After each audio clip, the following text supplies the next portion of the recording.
Now it's time to talk about fats. So, dietary fats are not just a source of energy. As we mentioned in the first lecture, fats on your body are helpful for times where you need some extra energy. And especially if you're going to go long periods without eating. So, if you're fasting, if you've gone a couple days without eating, you need fats on your body. But they're not just for energy, they also play a huge role when it comes to structural building blocks of different components of your body. They also help you carry fat-soluble vitamins. A couple of the vitamins that come into mind are vitamins A, vitamin D, vitamin E, and vitamin K. These are all fat-soluble vitamins. And along with that, they play vital roles in the physiological processes in your body, such as being important for your hormone health, as well as growth and development. So what we're going to talk about in this lesson is the importance of dietary fats and how you need to think about incorporating them and the different types into your diet. So let's begin. So there's four main types of dietary fats. And I know a lot of people throw out all these weird words like monounsaturated, saturated, trans, all these fats. What we're trying to accomplish in this lesson is understand what that actually means. What are the best ones for you? So when you say saturated fats, you're essentially just saying it's a fat that has no double bonds and all of the carbons are attached to hydrogens. All right. So some of y'all are probably getting PTSD from organic chemistry. That's all it means. So saturated fatty sources come from typically like red meats and some dairy products and even coconut oil. And then we have trans fats. And trans fats have one or more double bonds in what is called a trans configuration. So it's a little bit flipped. And these are going to be found in things that are like margarine, some pies, pastries. These are typically semi-solid at room temperature versus the saturated fats, which are solid at room temperature. And then you have the monounsaturated fats. And these are going to be fats that have one double bond, but it's instead of being in a trans configuration like the previous, it's in a cis configuration. And these are going to be liquid at room temperature. These are going to be a lot of your oils, your olive oils, your canola oils, your avocado oils. And then you have polyunsaturated. And these have multiple double bonds, but they're also in the cis configuration. And the reason why I'm saying that configuration is important because we're going to talk about that in the future. So when you're looking at polyunsaturated fats, these are also liquid at room temperature. And some of these are going to be things like flax seeds, tuna, salmon, things that have a lot of omega-3s in them. And also you can have polyunsaturated fats that have a lot of omega-6s as well. And you can find these in things like corn oil, sunflower oil, and different types of nuts. So why do these things have such weird names? It's a good question. So the names are essentially just tell you their chemical structure. So when you're talking about saturated fats, like I mentioned, there's no double bonds. And these things are typically solid at room temperature. And then you have the unsaturated fats, which are going to have a double bond. And that puts a kink in the chain. And then you have a monounsaturated fat, which has only one double bond. And then polyunsaturated have more than one. So these shapes actually play a very important role in how the fats interact with our body. And that's why different types are very, very important. So what is a healthy fat? So when we typically talk about healthy fat, many of the times most people are saying monounsaturated and polyunsaturated fats are healthy, right? But it's not that black and white.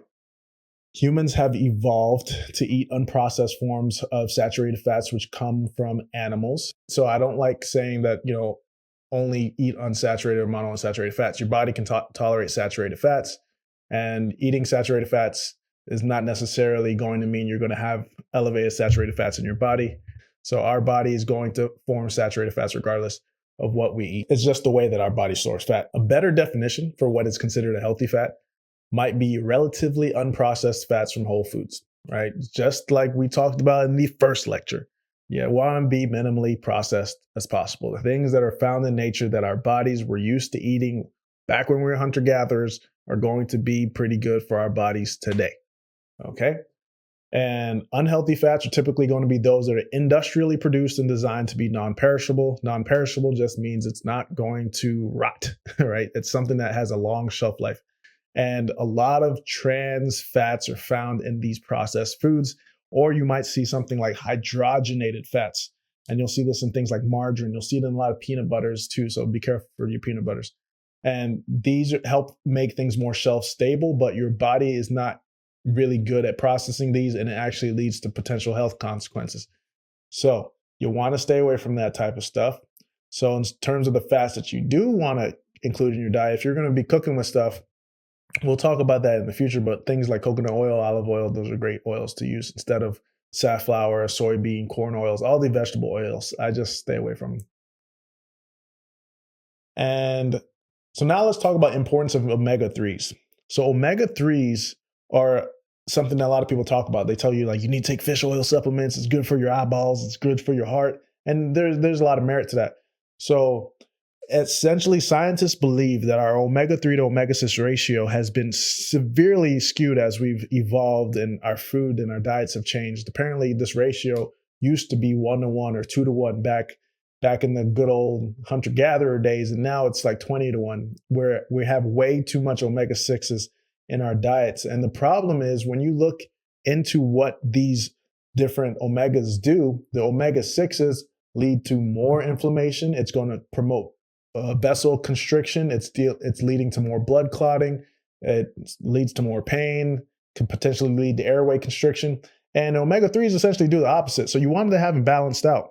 Omega-3s have anti-inflammatory properties, improves vasodilation, which is blood vessel expansion, and decreases pain. So you want to have a good balance of both. You don't want to have too much of one over the other, but a lot of us are kind of in a situation where we have tons of omega-6s in our diet and not enough omega-3s. So what is a good fat and a bad fat? Here's a picture. If you want to figure out what types of fats should you have in your diet, I would just take a picture of this and I would use this as a guide. This is something I got from drjockers.com. And I love the statement that nature doesn't make bad fats, factories do. And yes, there's a lot of industrial processing that kind of ruins the fats that they give us and makes it so that way these are much more inflammatory and much worse for your health. So if you want some good fats, stick to butter, tallow, ghee, coconut milk, coconut oil, avocado oil, olive oil, fish oil, eggs. But all that other vegetable oil and margarine, that's a no for me. That's a no. So what are some benefits of the healthy fats? Well, they can promote fat burn. So your body can become fat adapted and get used to using fats. The more fats you eat, the more your body's going to be primed to turn some of those fats into ketones. So it can help you burn more fat. And it's also helping you be more satiated. It's going to help you feel more full because your body senses fat in your diet and it helps you control your hunger. And it can also help you build muscle because it's important for your hormones. If you noticed, like one thing that I noticed with bodybuilders, because I had a history of bodybuilding for a little bit, is that when you go to be as lean as possible for like a show, right? Your fats are typically pretty low.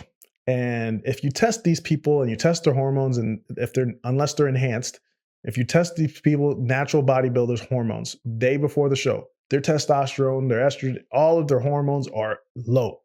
And they're low because they're not getting enough nutrients to support their hormonal profile. So a lot of times they got to spend months just trying to get back to baseline. So you need to make sure you have a sufficient amount of fats in your diet if you want to have a good level of testosterone, estrogen, progesterone, and a lot of these other different compounds that are so important for human functioning.